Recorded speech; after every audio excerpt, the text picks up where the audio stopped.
수원지법은 이화영 전 경기도 평화부지사의 4가지 혐의를 대부분 유죄로 인정했습니다. 핵심 쟁점이던 대북 송금은 경기도가 북한에 지급해야 할 비용을 쌍방울이 대신 낸 걸로 봤습니다. 특히 230만 달러는 이재명 당시 경기도지사의 방북을 위해 쌍방울 측이 방북 비용 명목으로 북한에 건넨 돈으로 인정했습니다. 스마트팜 비용 500만 달러 가운데 164만 달러도 쌍방울 측이 대납한 것으로 판단했습니다. 다만 검찰이 기소한 불법 대북 송금액 800만 달러 가운데 임직원들이 직접 반출한 돈을 제외하고 환치기 수법 등으로 반출했다고 밝힌 나머지 금액은 인정하지 않았습니다. 재판부는 또 이 전 부지사가 재직 시절 쌍방울 측으로부터 법인카드와 차량 등 1억 원 상당의 뇌물을 받은 점도 유죄라고 밝혔습니다. 킨텍스 대표 재직 시절 쌍방울 측으로부터 받은 2억 1천여만 원은 불법 정치자금으로 판단했습니다. 쌍방울 측의 증거인멸을 교사한 혐의도 모두 유죄로 인정됐습니다. 재판부는 장기간 뇌물과 정치자금을 아무런 문제의식 없이 지원받았다며 정경유착 단절을 위한 우리 사회의 기대를 저버렸다고 질타했습니다. 중형이 불가피하다면서 징역 9년 6개월에 벌금 2억 5천만 원, 추징금 3억 2천여만 원을 선고했습니다. 이 전 부지사 측은 즉각 항소 의사를 밝혔습니다. 대단히 편파적인 증거의 취사 선택이 있었습니다. 만약 그 당시에 피고인 이화영이 쌍방울의 대북 사업에 관여했다면 국정원이 이걸 놓쳤을 리가 없습니다. 수원지검은 불법 대북 송금의 실체가 명백히 확인됐다며 남은 수사와 재판을 통해 실체적 진실을 밝혀 엄정한 책임을 묻겠다고 밝혔습니다. SBS 이태원입니다. 지난해 9월 법원은 이재명 민주당 대표의 구속영장을 기각하며 대북 송금 혐의에 있어선 다툼의 여지가 있다고 밝혔습니다. 당시까지 자료만으론 경기도지사였던 이 대표가 대북 송금 사실을 알고 있었는지 이화영 전 부지사와 공모했는지 등이 명확하지 않다는 겁니다. 검찰은 이번 판결로 쌍방울이 경기도를 대시돼 불법 대북 송금을 했다는 사건의 실체는 분명해진 걸로 판단하고 있습니다. 남은 의혹은 이 전 부지사와 이 대표가 공모했는지, 이 대표가 당시 일련의 과정을 보고받았는지 여부입니다.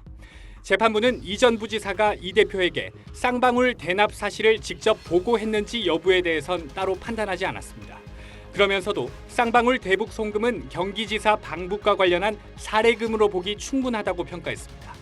김 전 회장이 독자적인 대북 사업을 추진하기 위한 거였고 따라서 경기도와는 무관한 비용이라는 이 대표 입장과 배치됩니다. 대북 송금 실체가 인정된 만큼 한동안 멈춰있던 이 대표 수사에도 탄력이 붙을 걸로 보입니다. 방북 비용이라는 점이 인정됐는데 여전히 대표님과 상의 없이 진행됐다는 입장이십니까? 검찰 추가 수사 이어가겠다는 입장이 됐습니다. 검찰은 김 전 회장으로부터 대북 사업 편의를 봐달라는 부정한 청탁을 받고 북측에 돈을 건네게 했다는 제3자 뇌물 혐의로 이 전 부지사를 추가로 기소하면서 이 대표 기소 여부도 함께 판단할 방침입니다.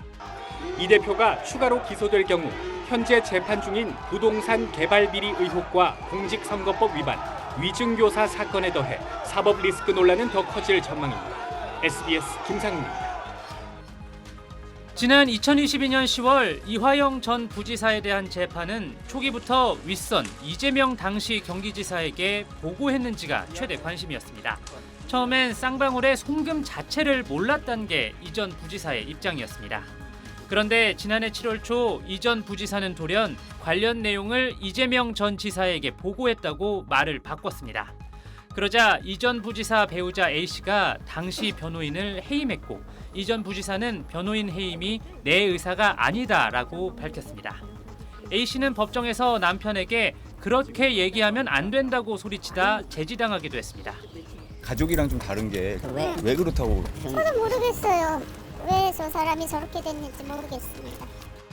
이후 민주당 소속 경기도의회 의원 김광민 변호사가 변호를 맡았고 지난해 9월 초 이재명 대표의 검찰 출석을 앞두고 이 전 부지사는 이재명 지사에게 어떠한 보고도 한 적 없다고 또 한 번 진술을 번복했습니다. 지난 4월 검찰 구형을 나흘 앞두곤 술판 회유 주장이 나왔습니다.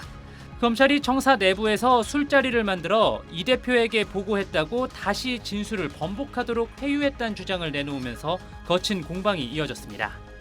제가 보기에는 검찰의 이런 태도로 봐서 이화영 부지사의 진술은 100% 사실로 보입니다.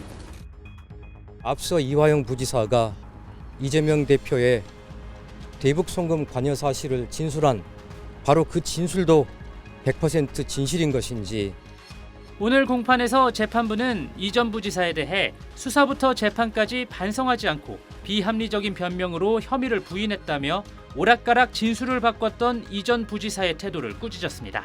SBS 민경호입니다. 국민의힘은 이화영 전 부지사 유죄 판결이 나오자 대북 송금 의혹이 실체적 진실이 됐다며 이재명 대표 사법 리스크 우려가 현재 진행형이 됐다고 목소리를 높였습니다. 사법 리스크 우려는 이제 분명한 현재 진행형이 되었습니다. 이제 모든 초점은 이재명 대표에게 맞추어졌고 더욱 신속한 수사가 필요한 시점입니다. 그러면서 민주당이 그동안 재판방해 공작을 자행했고 반헌법적인 특검법 발의로 사법부에 압력을 행사했다고 비판했습니다. 개혁신당은 이재명 당시 경기도지사가 대북 송금 관련 보고를 받았는지 여부에 대해 재판부가 사실상 판단을 회피했다고 지적했습니다. 민주당은 이번 판결이 검찰의 회유와 압박으로 쌍방울 김성태 전 회장 등이 진술을 번복한 결과라고 주장했습니다.